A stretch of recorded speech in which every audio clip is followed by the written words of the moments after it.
Once again welcome to आसान NCERT math. और आज प्रश्नावली 3.1 का प्रश्न नंबर 2 करेंगे। क्लास 10th का मैथ ये चल रहा है। इससे पहले वाले क्वेश्चन आप हमारे चैनल पर जाकर के देख सकते हैं। बिना देरी के देखते हैं सेकंड क्वेश्चन।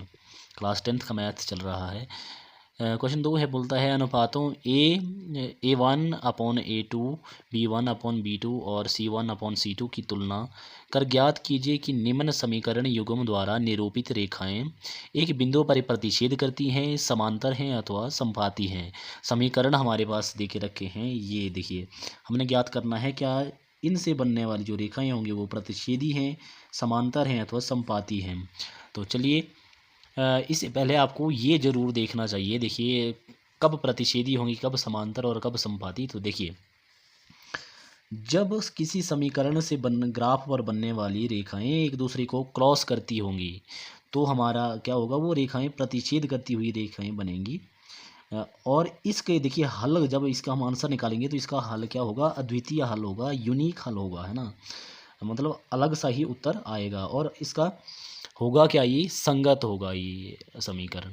और उसके बाद देखिए यहाँ कंडीशन क्या है, A1/A2 is not equal to B1/B2। अगर ये वाली कंडीशन है, ये दो बराबर नहीं आते हैं तो रेखाएं प्रतिच्छेद करती हैं। दूसरा देखिए, अगर रेखाएं समांतर हैं, समांतर कब होंगी रेखाएं, जब देखिए B1/B2 is not equal to C1/C2। अगर पीछे वाले दो बराबर नहीं होंगे तो हमारी रेखाएं समांतर रेखाएं होंगी, इस तरह की वे रेखाएं बनेंगी और इसका कोई भी हल नहीं होता है और ये असंगत होता है। तीसरा देखिए, यदि तीनों बराबर हैं और इस तरह की एक रेखा आपकी ग्राफ पर बन रही है तो आप कह सकते हैं कि क्या है, समपाती है। और इसके हल भी क्या होंगे, अनेक हल निकाले जा सकते हैं और ये भी संगत ही होता है पहले वाले की तरह। तो चलिए बिना देरी के क्वेश्चन स्टार्ट करते हैं।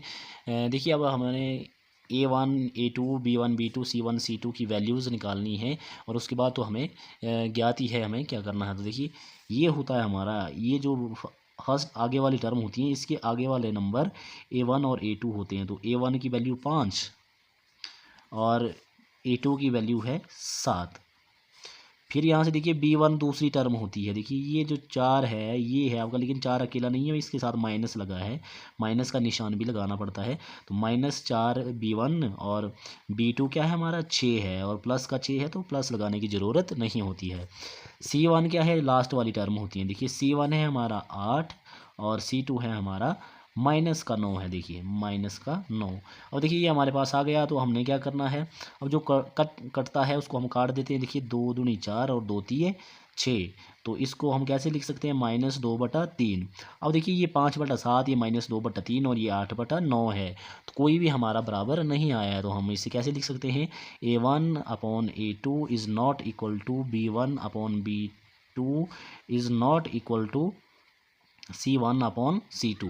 तो देखिए मैंने आपको बताया क्या था, अगर ये देखिए आगे वाले आपके दो बराबर नहीं आते हैं, पीछे वाला तो देखना ही नहीं है कि बराबर आता है या नहीं। अगर आगे वाले दो बराबर A1 और A2 B1/B2 बराबर नहीं आते हैं तो रेखाएं कैसी होंगी, प्रतिच्छेदी रेखाएं होंगी। तो चलिए यहाँ पर हम देख रहे हैं, हमने यहीं पर हमारा आंसर निकल गया। आगे वाले दो बराबर नहीं हैं तो रेखाएँ कैसी हैं, प्रतिच्छेदी रेखाएँ। तो हम इसका आंसर लिख देंगे, रैखिक समीकरण युग्म एक बिंदु पर प्रतिच्छेद करती है। दी गई रैखिक समीकरण, देखिए आंसर लिख देंगे हम, क्या है, रेखाएं कैसी हैं,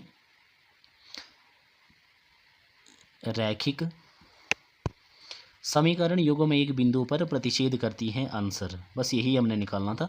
इसका सेकंड पार्ट देखते हैं, क्वेश्चन नंबर 2 का सेकंड पार्ट। चलिए सेकंड क्वेश्चन क्या है हमारा, 9x + 3y + 12 = 0, 18x + 6y + 24 = 0। ये हमारे पास समीकरण है। और यहाँ पर हमने देखिए आंसर कैसे लिखना, पहले तो आपने आंसर में भी यही समीकरण सेम लिख लेने हैं, फिर A1 A2 B1 B2 C1 C2 लिख लेना है और इसकी वैल्यूज़ भी इसके साथ लिख देनी है। तो देखिए A1 की वैल्यू मैंने क्या बताया था आपको, आगे वाली होती है, तो ये देखिए आगे वाला A1 की वैल्यू है 9 और A2 की वैल्यू है 18, B1 की वैल्यू है 3, B2 की वैल्यू है 6।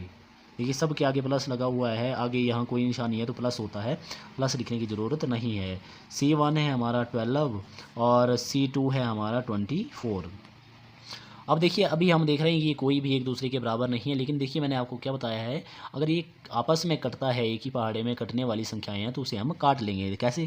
देखिए 9 एकम 9, 9 दूनी 18, तो आया क्या 1/2। यहाँ देखिए 3 एकम 3, 3 दूनी 6, आया क्या 1/2। यहाँ देखिए 12 एकम 12, 12 दूनी 24, आया क्या 1/2। तो देखिए 1/2, 1/2, 1/2 तीनों क्या है बराबर, तो हम क्या लिखेंगे A1/A2 equal to B1/B2 equal to C1/C2। तीनों के तीनों बराबर आए हैं।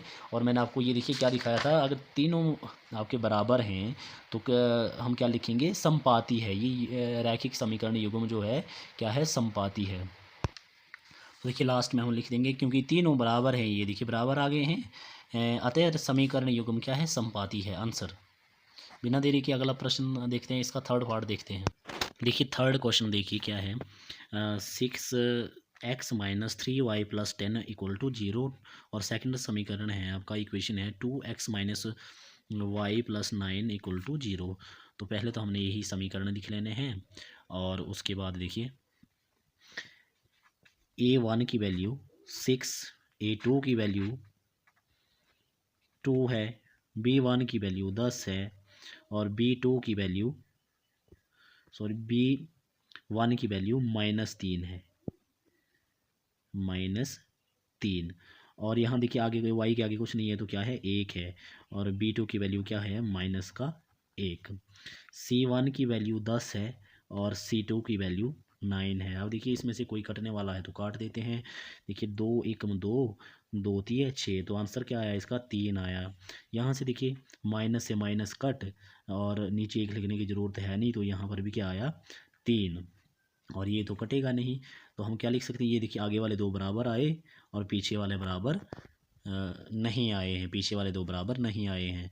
तो ये देखिए ये तो बराबर हैं, लेकिन ये बराबर नहीं है। B1/B2 is not equal to C1/C2। तो मैंने आपको क्या बताया था, यहाँ देखिए